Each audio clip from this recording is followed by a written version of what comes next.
کہ اللہ نے موسیقی سے اس طرف لانے کا جو میرا انتظام کیا وہ کیسے کیا. آئیں آج آپ کو میں یہ سناتا ہوں. آپ یقین کریں گے کہ یہی دن تھے، بالکل جولائی کی شدید گرمیاں تھیں. پنجاب میں تو جولائی میں تھوڑا موسم تھوڑا سا قدرے بہتر ہو جاتا ہے. کراچی میں جولائی میں حبس بڑھ جاتا ہے اور بہت بڑھ جاتا ہے. تو یہی جولائی کے دن تھے، میں گاڑی میں بیٹھا ہوا، شیشہ اس کا چڑھا ہوا تھا اور میں جا رہا تھا. تو میں نے اپنے بائیں طرف سے ایک جماعت کو گزرتے ہوئے دیکھا. مجھے کچھ اس طرح پتا تھا کہ یہ کچھ ایسی ایک جماعت ہے جو لوگوں کو مسجد کی طرف لے جاتی ہے اور وہ تنگ ونگ کرتی ہے، لوگوں کو گھروں سے نکال لیتی ہے. تو لوگ اس جماعت سے بھاگتے پھرتے ہیں. کچھ ایسا سنا تھا میں نے، کوئی ایک ایسی جماعت ہے.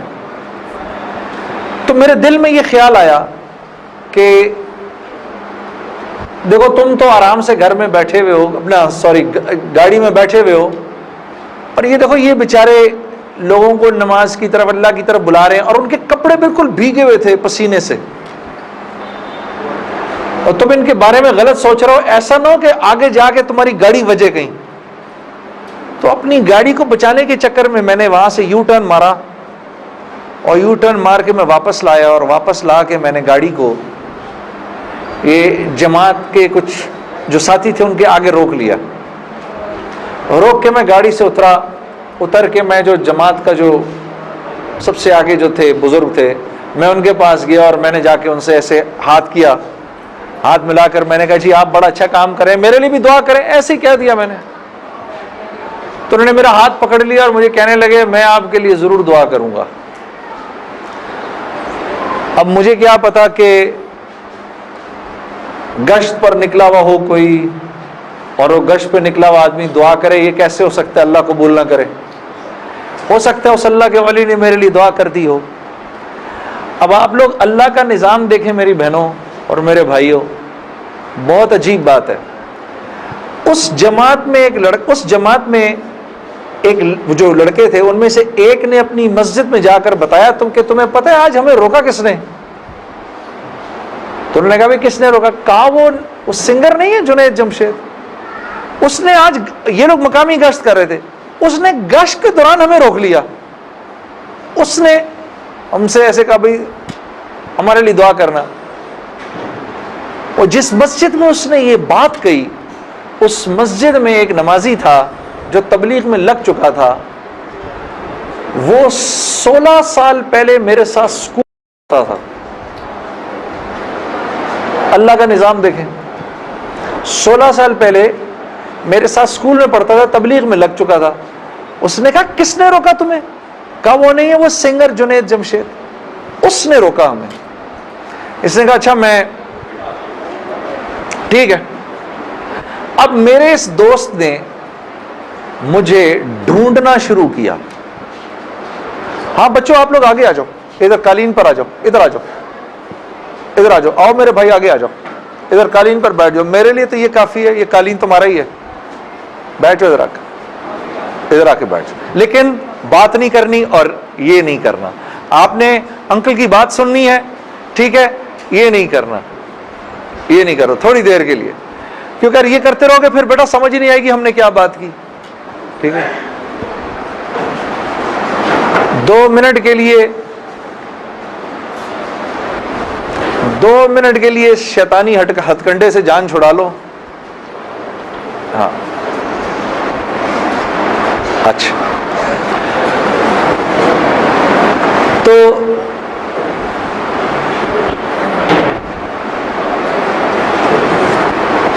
خیر میرے اس دوست نے مجھے ڈھونڈنا شروع کیا، اور اس واقعے کی کوئی تقریباً 1-1.5 مہینے بعد اس نے مجھے ڈھونڈ لیا. اور ایک دن جی میرے گھر فون آتا ہے، جنید. اب میں نے جب اس کا مجھے پہچانا، اس نے بولا جنید مجھے پہچانا. آپ یقین کریں گے میں 16 سال بعد اس کی آواز سن رہا تھا، میں پہچان گیا. میں نے کہا جنید بول رہے ہو؟ ہنسنے لگا. تو مجھے پہچان گیا؟ میں نے کہا میں بالکل پہچان گیا. تو اتنا تو شرارتی لڑکا تھا تو کلاس کے اندر. اور میں نے کہا کیونکہ ہم دونوں کے نام ایک تھے تو تیرے چکر میں بھی بدنام رہتا تھا. ہنسنے لگا, یار کمال ہے تو نے مجھے پہچان لیا. میں نے کہا ہاں میں نے پہچان لیا, میں نے تیرے سے ملنا ہے. میں نے کہا کیوں؟ کہتا ہے بس ایسے ہی, وجہ کوئی نہیں ہے. میں نے کہا یار اچھا ہماری زندگی ایسی تھی, شوبز کی زندگی تھی ہماری, کہ ہمارا دل ملنے کو نہیں کرتا تھا کسی سے. یعنی ہم نے مینیجر رکھے ہوتے تھے جو ہمیں صرف لوگوں سے دور رکھتے تھے. ان کا کام تھا لوگوں سے بات کرنا, لوگوں سے ڈیل کرنا, ہم تک کوئی نہ پہنچے بس. یہاں تک کہ آپ حیران ہوں گے اگر میں آپ کو بتاؤں, یہ بڑی ایک افسوسناک بات ہے کہ ہمارے اپنے گھر والوں کا ہماری زندگی میں رول کم ہوتا تھا, ان مینیجرز کا رول زیادہ ہوتا تھا. آپ نے گھر کب جانا ہے, بچوں سے کب ملنا ہے, یہ تک ان مینیجروں کے ہاتھ میں ہوتا تھا. تو اب کوئی مجھے فون کرے کہ میں نے تم سے ملنا ہے, یہ تھوڑی کہ میں فوراً مل لوں گا اس سے. اب پتہ نہیں اللہ جانے اس نے کیوں ملنا ہے, میرا وقت ضائع کرے گا کیا ہے. تو میں نے جنید غنی سے کہا کہ یار بغیر وجہ کے کیوں ملنا ہے تم نے, بس ایسے ہی. میں نے کہا انشاءاللہ دیکھو پھر چلو اللہ نے کبھی موقع دیا تو ملیں گے. کڑک میں نے فون بند کر دیا, ہمیں تو عادت تھی فون بند کرنے کی. اگلے دن پھر فون آ گیا اس کا. میں نے اب کیا کام ہے؟ کام کوئی نہیں, ملنا ہے. کیوں؟ یار کوئی وجہ نہیں, مل لیتے ہیں. میں نے کہا یار وقت نہیں ہے, فون پہ بات کر لو. نہیں فون پہ کام کوئی نہیں ہے. کڑک فون پر ایک دفعہ ہوا, دو دفعہ, اب اس کا میں ہیلو سنتا تھا فون بند کر دیتا تھا. یہ سلسلہ 1-2 مہینے تک چلتا رہا, یہاں تک کہ جنید غنی کو میرے گھر کے نوکروں کے نام یاد ہو گئے, فون اٹھانے والوں کے نام یاد ہو گئے, سب کچھ یاد ہو گیا. اس کو سب پتا ہوتا تھا میں کب پاکستان میں ہوں, کب نہیں ہوں, کب کہاں ہوں, سب.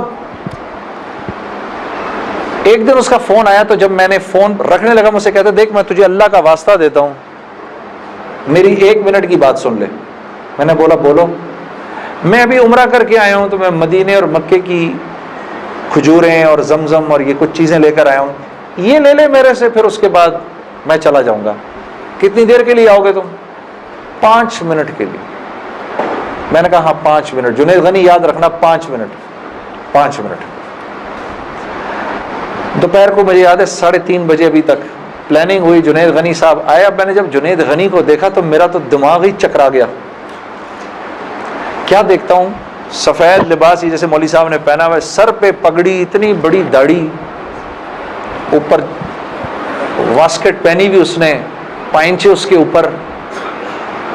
میں نے کہا جنید غنی یہ تجھے کیا ہو گیا؟ کہتا ہے مجھے کیا ہو گیا؟ میں کیا کہوں تجھے کیا ہو گیا؟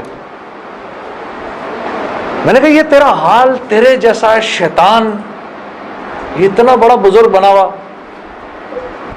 آؤ بیٹھو میرے پاس. آیا میرے پاس بیٹھا, اس نے مجھے کھجوریں دی, زمزم دی, جانماز دی, اور پورے 5 منٹ میں کہتا ہے میرے 5 منٹ پورے ہوئے, اب میں چلتا ہوں. میں نے کہا نہیں, اب بیٹھ جاؤ, بیٹھ جاؤ, مجھے بتاؤ یہ سب کیا ہے. پھر مجھے کہنے لگا چل چھوڑ اس کو یار, اسکول کی بات کرتے ہیں. میں نے کہا اسکول چھوڑو, مجھے بتاؤ یہ کیا ہے, یہ کنہوں نے تمہارا حال کیا؟ یہ مجھ سے کہنے لگا مل لو ان سے.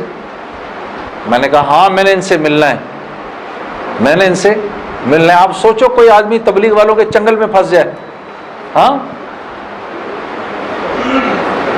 تو مجھ سے کہتا ہے کل سے ہمارا اجتماع شروع ہو رہا ہے, میرے ساتھ اجتماع پر چلو. میں نے کہا میں چلوں گا.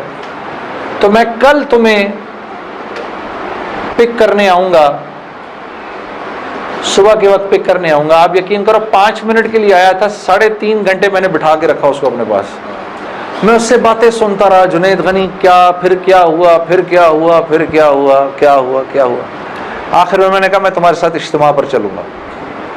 خیر جی میں تیار ہو گیا.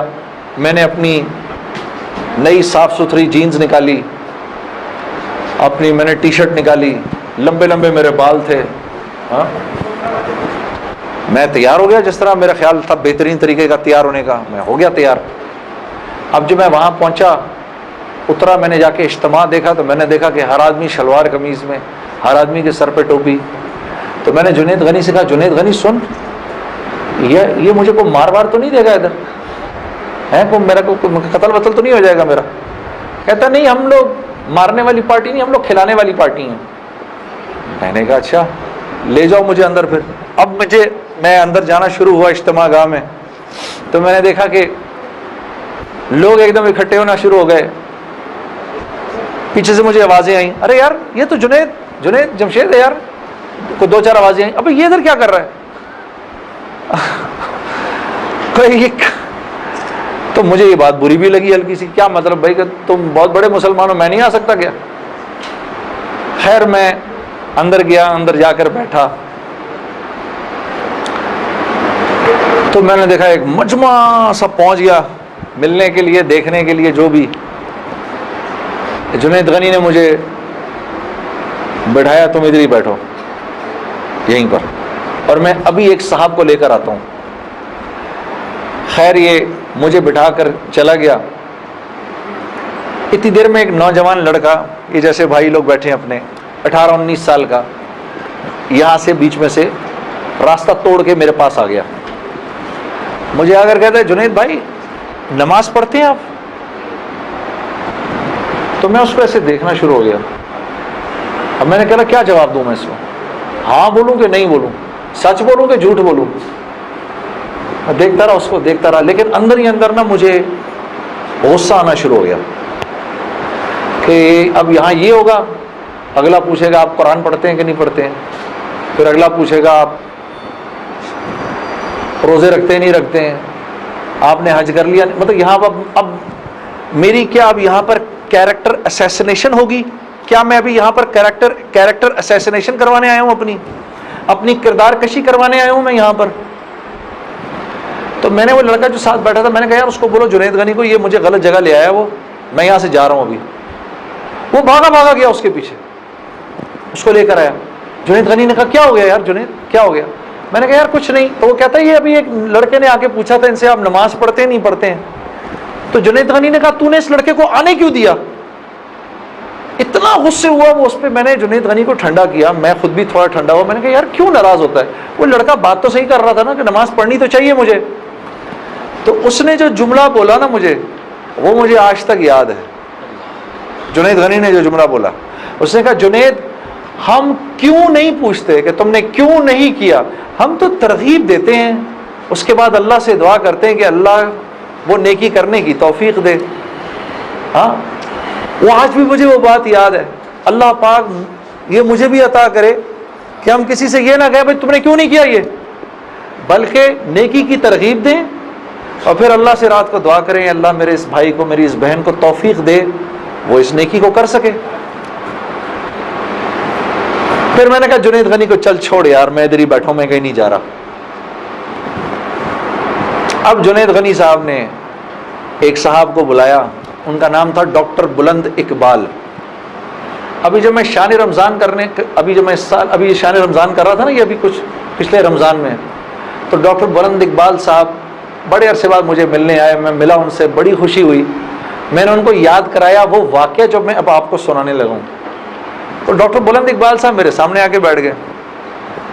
اور ڈاکٹر بلند, اب تبلیغ والوں کا بہن میں ذرا سا آپ کو بتاؤں کہ تبلیغ والے نا, اب وہ سامنے والے کو جانتے نہیں ہیں لیکن اس کو اللہ کی دعوت تو دینی ہے. تو آپ پہلے اس سے پوچھتے ہیں بھائی آپ کیسے ہیں, خیریت سے ہیں, آپ کا اسم گرامی کیا ہے؟ اچھا ماشاءاللہ ماشاءاللہ, بڑی خوشی ہوئی آپ سے مل کے, یہ میرا نام ہے, بڑا اچھا کیا آپ آئے. پھر باتوں میں پوچھتے ہیں کہ آپ کیا کرتے ہیں. تو میرے سے بھی انہوں نے پوچھ لیا, تو جنید صاحب آپ کیا کرتے ہیں؟ تو میں چپ کر گیا. اچھا کوئی بات نہیں, آواز آ رہی ہے نا میری؟ ٹھیک ہے, اللہ آپ لوگوں کو خوش رکھے. جی جی. میرے سے پوچھنے لگے جنید صاحب آپ کیا کرتے ہیں. اب میں اس کی شکل دیکھنا شروع ہو گیا. میں نے کہا ابھی تک تو جی جی جی اچھا ہو رہی ہے اس کی ریکارڈنگ. اچھا چلو آپس میں بات نہیں, آپس سے بات نہیں, میرے سے سن لو, آپس سے بات نہ کریں. تو میرے سے نا, اب میں ان کی شکل دیکھوں, میں نے کہا اب تک مار نہیں پڑی تو اب پڑے گی. اب جو میں نے بتایا نا میں کیا کرتا ہوں, تو میرے چہرے کے بدلتے ایکسپریشنز دیکھ کے نا جنید غنی نے ان سے کہا, ارے ڈاکٹر صاحب آپ اس کو نہیں پہچانتے, یہ وہ ہے نا جس نے دل دل پاکستان گایا ہے. ڈاکٹر صاحب کہتے ہیں ارے واہ واہ واہ واہ واہ واہ واہ واہ, مسلمان کی تو شان ہی یہی ہے, جس کام کو کرتے ہیں آگے بڑھ جاتا ہے. میں نے کہا یہ آدمی ٹھیک آدمی ہے,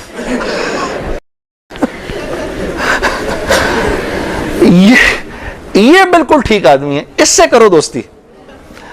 تو بعد میں نے ڈاکٹر صاحب سے کہا, ڈاکٹر صاحب یہ جواب آپ کہاں سے لائے اتنا خوبصورت سا؟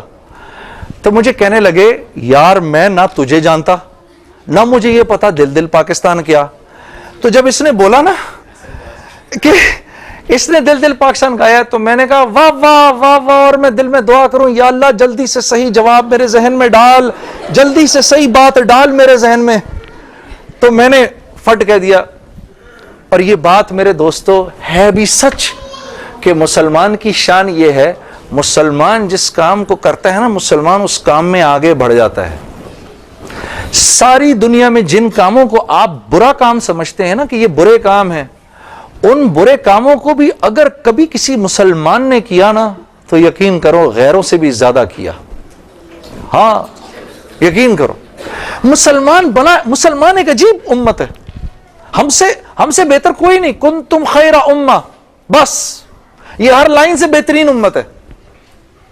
جس کو اللہ ہی کہہ دے تم بہترین ہو تو پھر ہمیں دوسروں سے پوچھنے کی کیا ضرورت ہے کہ ہم اچھے ہیں کہ برے ہیں. ہاں, اب میں پورا دن ڈاکٹر بلند اقبال صاحب کے ساتھ پھرتا رہا, اور جب دن کا آخر آیا تو جنید غنی نے مجھے کہا کہ چل میں تجھے اب گھر چھوڑ دوں. میں نے کہا گھر تو مجھے چھوڑ دو, لیکن یہ بسترے کیا ہیں, یہ جو بسترے لگے ہوئے ہیں؟ کہا یہ رات کو لوگ یہاں سوئیں گے. میں نے کہا اور یہ جو بزرگ حضرات ہیں یہ بھی ادھر ہی سوئیں گے. میں نے کہا یار میں تو ان سے زیادہ فٹ آدمی ہوں, اگر یہ بوڑھے لوگ ادھر سو سکتے ہیں تو میں بھی سو سکتا ہوں. تو اس نے کہا یار نور اللہ نور, تیرے لیے بھی بسترا لگا دیتے ہیں.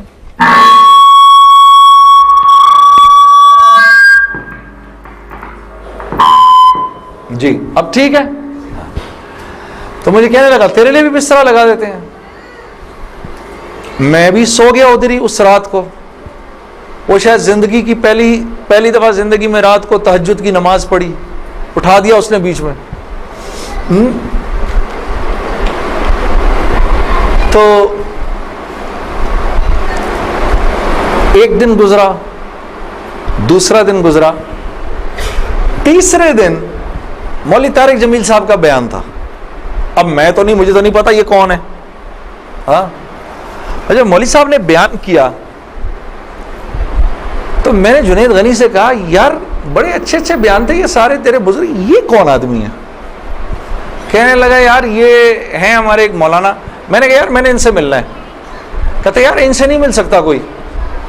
میں نے کہا بھائی میں اس ملک کے صدر سے بھی مل سکتا ہوں اور اس ملک کے پرائم منسٹر سے بھی مل سکتا ہوں, یہ مولوی سے ملنا کیا مشکل ہے؟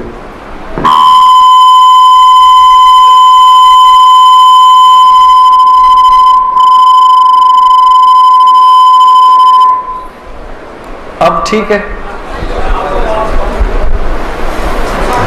ٹھیک بہترین. تھوڑا سا اس کا گین تھوڑا کم کر دو. ٹھیک ہے,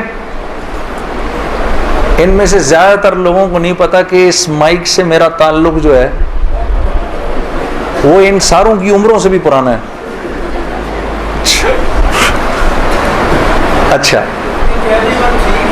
اب ٹھیک ہے, اب ٹھیک. آپ لوگوں کو پیچھے آواز آ رہی ہے؟ بس.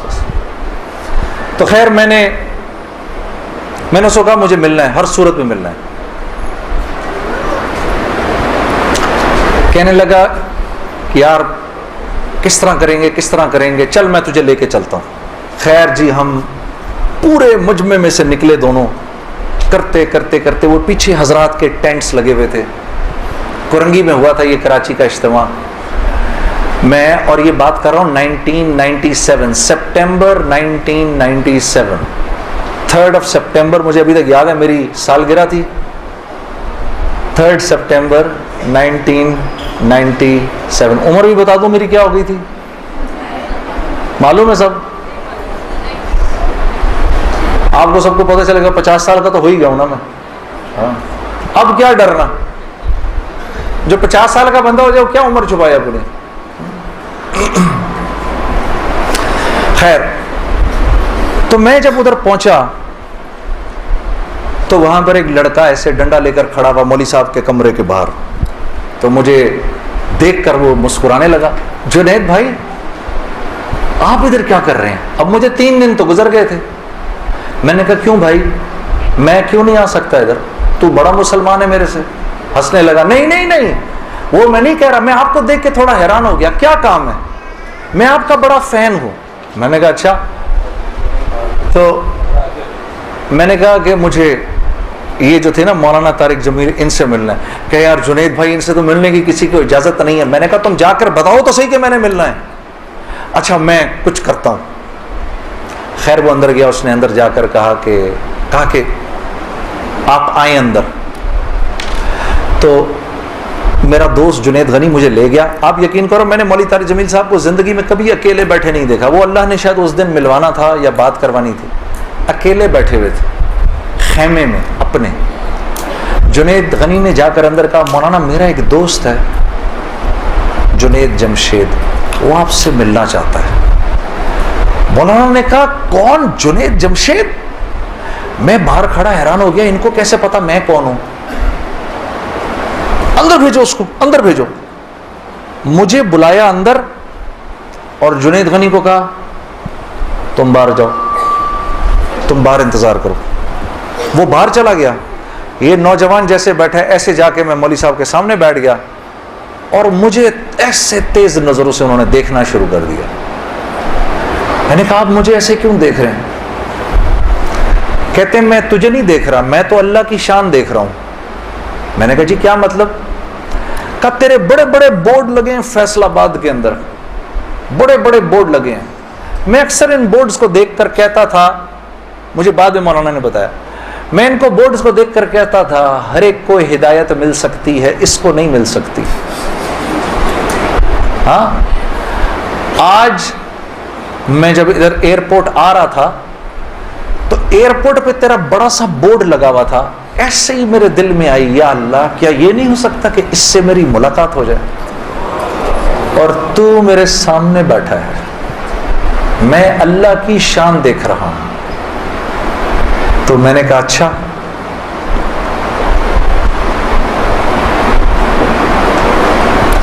کہنے لگے دل دل پاکستان تو نے گایا ہے. میں نے کہا جی. میں نے کہا آپ نے سنا ہے؟ کہا نہیں سنا تو نہیں، بسوں کے پیچھے لکھا دیکھا ہے.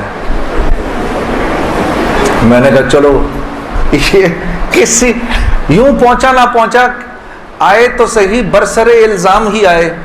ہاں ہوٹوں پہ کبھی ان کے میرا نام ہی آئے، آئے تو صحیح برسر الزام ہی آئے. میں نے کہا چلو یوں نہیں تو یوں صحیح، تعارف یوں نہیں ہوا تو یوں ہو گیا، بسوں کے پیچھے تو لکھا دیکھ لیا. کوئی نہیں کوئی نہیں. ادھر سنو، اور یہ ہمارے ملک کی سوغات ہے، اس پہ گھبرانا نہیں چاہیے یار. یہ ایسے ہو جاتے ہیں ہائے یہ کیا، ارے یار کیا ہو گیا، بجلی چلی گئی نا، آ گئی.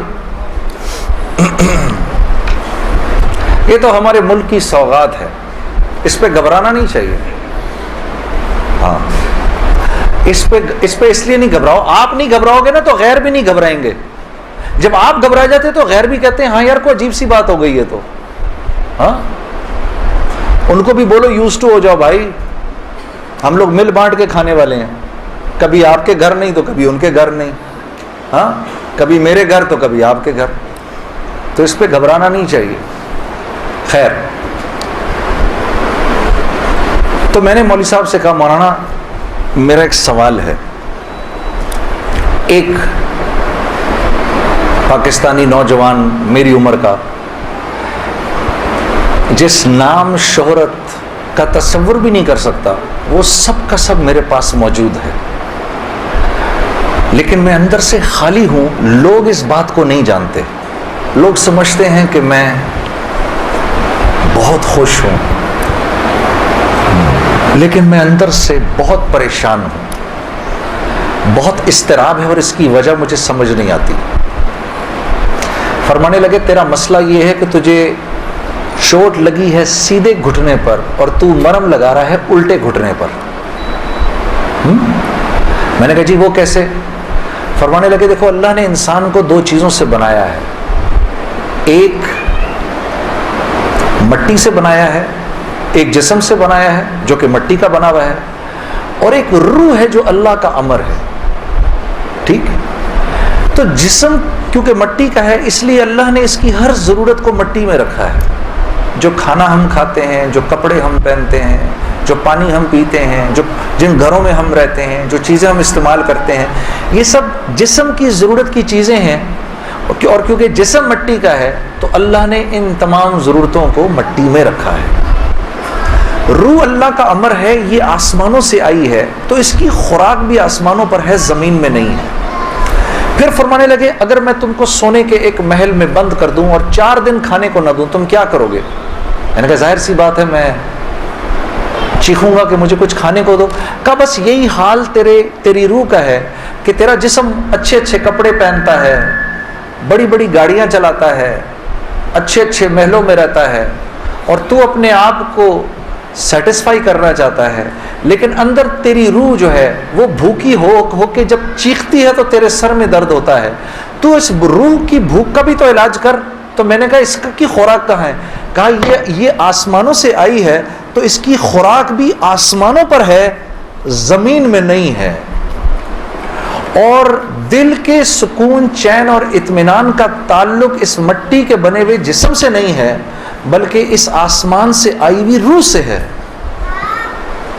تو میں نے کہا اس کی غذا کیا ہے؟ فرمانے لگے اس کی غذا اللہ کا کلام ہے، اللہ کے حکم ہے. اس کی غذا نبی کی زندگی ہے، نبی کے طریقے ہیں، نبی کی سنت ہے. وہ جب تک اس کو ملیں گے نہیں یہ بھوکی رہے گی، اور جب یہ بھوک کر چیخے گی تو پھر تم تو مسلمان ہو، تمہیں تو پتہ ہے، غیروں کو تو پتہ نہیں. وہ دماغ کی اس چیخ کو سلانے کے لیے کبھی شراب پیتے ہیں، کبھی نشے کرتے ہیں، لیکن یہ تو جب تک روح بھوکی ہے اس وقت تک اندر سے تم مضطرب رہو گے، سکون چین نہیں ملے گا.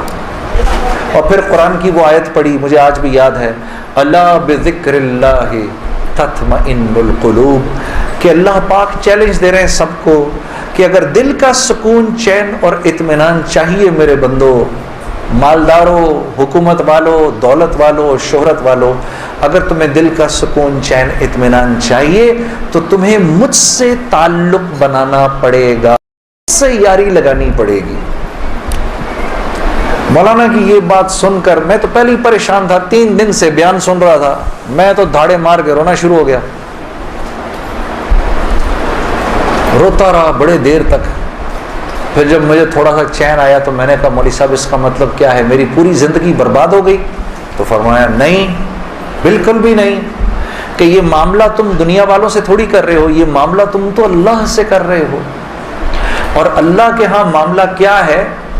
اللہ کے ہاں معاملہ کیا ہے کہ ابھی انسان اللہ رب العزت سے معافی مانگنے کا ارادہ ہی کر رہا ہوتا ہے، دل میں ابھی خیال ہی آ رہا ہوتا ہے کہ اللہ رب العزت اگلے پچھلے معاف کر دیتے ہیں سارے.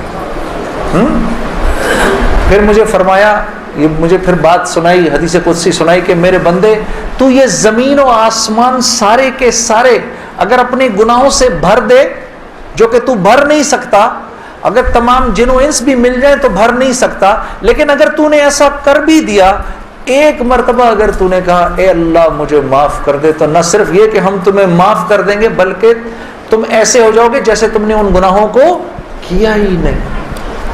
میں تو بے یقینی کی حالت میں مولانا کو دیکھنے لگا. میں نے کہا مولوی صاحب واقعی؟ کہا ہاں. پھر پوچھنے لگے کیا ارادہ ہے؟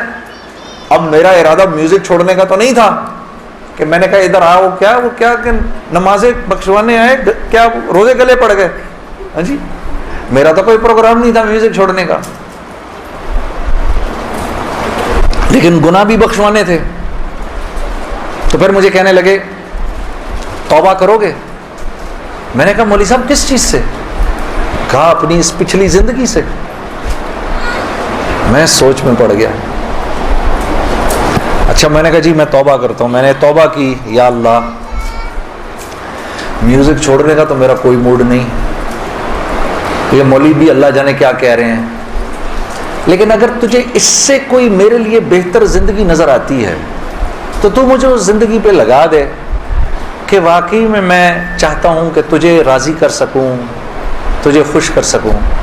اے اللہ پچھلی پوری زندگی پر توبہ کرتا ہوں، اگلی زندگی تیرے حکموں پر چلنے کی کوشش کروں گا۔ اگر تو واقعی ایسا ہے جیسا یہ مولوی صاحب فرما رہے ہیں تو تو مجھے معاف کر دے۔ میں نے کہا توبہ کر لی۔ مولوی صاحب نے کہا اب کیسا محسوس کر رہے ہو؟ میں نے کہا جی بہت ہلکا۔ پھر میں نے کہا لیکن مولوی صاحب بات تو یہ ہے کہ اگر میرے پچھلے سارے معاف ہو گئے اور اس پر اللہ نے اگر جنت دی تو میری تو بہت ہی بڑی جنت ہوگی، آپ سے بھی بڑی۔ تو فرمانے لگے نہیں بیٹا اتنی جلدی نہ کرو، تمہیں وصول تو ہم ہی نے کیا ہے، جو تجھے ملے گا اس سے تو بڑا ہمیں ملے گا ہی ملے گا۔ ہاں لیکن میں نے کہا مولوی صاحب، اور بہنیں اس بات کی تصدیق کریں گی، موسیقی تو روح کی غذا ہے کہ نہیں؟ ہاں یہ سیالکوٹ کی خواتین یقین کرو پورے ملک کی پہلی بہنیں ہیں جو کہہ رہی ہیں نہیں، ورنہ اگر کسی نے نہیں بولا تو چپ ضرور رہی ہیں۔ سارے مردوں نے بولا ہے موسیقی روح کی غذا نہیں ہے۔ موسیقی روح کی غذا ہے جی؟ یہ دیکھو اب آواز آئی ہے، اب ایسا لگ رہا ہے کوئی بیٹھ کے سن رہا ہے جی۔ موسیقی روح کی غذا ہے جی؟ شاباش، اللہ آپ لوگوں کو اس پر چلا دے۔ اللہ رب العزت آپ کے موبائلوں میں جتنے بھی گانے ہیں سب اڑا دے اسی وقت، گھروں میں جتنی کیسٹیں ہیں سب ٹوٹ جائیں، اللہ کرے ساری سیڈیاں ٹوٹ جائیں، اللہ پاک ایسے کرے گانے کی آواز ہی نہ سننے کو ملے آج کے بعد آپ میں سے کسی کو۔ یہ سوچ لو آمین قبول ہو جائے گا، اب سوچ کے بولنا آمین۔ تو مولوی صاحب نے مجھے کہا کہ نہیں، موسیقی روح کی غذا نہیں ہے، موسیقی نفس کی غذا ہے۔ موسیقی کس کی غذا ہے؟ نفس کی۔ یہ واقعی نفس کی غذا ہے، اور یہ ایسا زہر ہے، ایسا زہر ہے،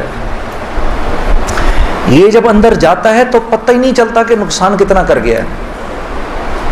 ٹرائی نہ کرنا، لیکن آپ کہیں جا کر اللہ کی بات سنیں، اس کے بعد جا کر 5 منٹ کا گانا سنیں، ساری صفائی ہو جائے گی، اندر ساری صفائی ہو جائے گی۔ میں یہ نہیں کہ بعد میں مجھ سے لوگ پوچھتے ہیں حلال ہے حرام ہے، اس کے لیے تو یہ مولوی بیٹھے ہوئے ہیں نا، ان سے پوچھو۔ میں آپ کو وہ بتا رہا ہوں جو ہوتا ہے، میں آپ کو وہ بتا رہا ہوں جو ہوتا ہے، کہ یہ انسان کو بے باک کر دیتی ہے۔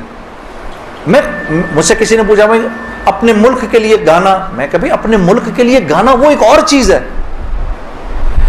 میں ان گانوں کی بات کر رہا ہوں جن کو عام طور پہ لوگ سن رہے ہوتے ہیں بازاروں میں، ہاں، اور پھر کہتے ہیں اس کے سننے میں کیا ہے۔ ارے یار میں کیا بتاؤں آپ کو کیا ہے، خدا کی قسم اگر وہ زندگی اس زندگی سے بہتر ہوتی مجھے کیا تکلیف تھی۔ مجھے ایک ساتھی کہنے لگا اب تو آپ کے لیے اس زندگی کی طرف جانا بڑا مشکل ہے۔ میں نے کہا کوئی مشکل نہیں، گلا تو وہیں کا وہیں ہے، گا سکتے ہیں، لیکن اب اس زندگی کی طرف جانے سے بہتر لگتا ہے کہ میں آگ میں چھلانگ مار دوں، کہ وہ اس قدر خطرناک زندگی، وہ اتنی ایک، یقین کرو پوری، صرف گانا نہیں ہوتا، وہ ایک پوری زندگی ہے، وہ ایک پوری زندگی کا نام، جیسے یہ ایک پوری زندگی کا نام ہے نا، صرف دعوت کے 2 بول نہیں ہیں۔ ہاں میرے دوست مجھ سے لڑتے تھے، یار تو ادھر گانا گا ادھر جا کے اذان دے دے۔ ارے میں نے کہا نہیں ہوتا ایسے نہیں ہوتا بھائی، گانا گانے والے کو تو اذان کی آواز سے نعوذ باللہ نعوذ باللہ نعوذ باللہ کراہیت آتی ہے، کراہیت آتی ہے۔ مجھے یاد ہے ہم کانسرٹ کر رہے ہوتے تھے اور مغرب کی اذان اگر ہوتی تھی، یقین کرو وہ، کیونکہ وہ تو دعوت کے بول ہیں نا، ادھر تو ایک غلط کام ہو رہا ہے نا، وہ تو دعوت کے بول ہیں، وہ دعوت کے بول جب ہمیں سنائی دیتے تھے تو وہ ہمارے سینے کو پھاڑ کے نکل جاتے تھے۔ ایسے تھوڑی ہوتا ہے. یہ کوئی کھیل مذاق ہے کیا؟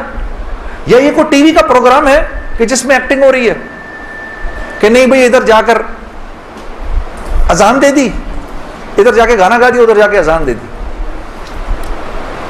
ایسے نہیں ہوتا.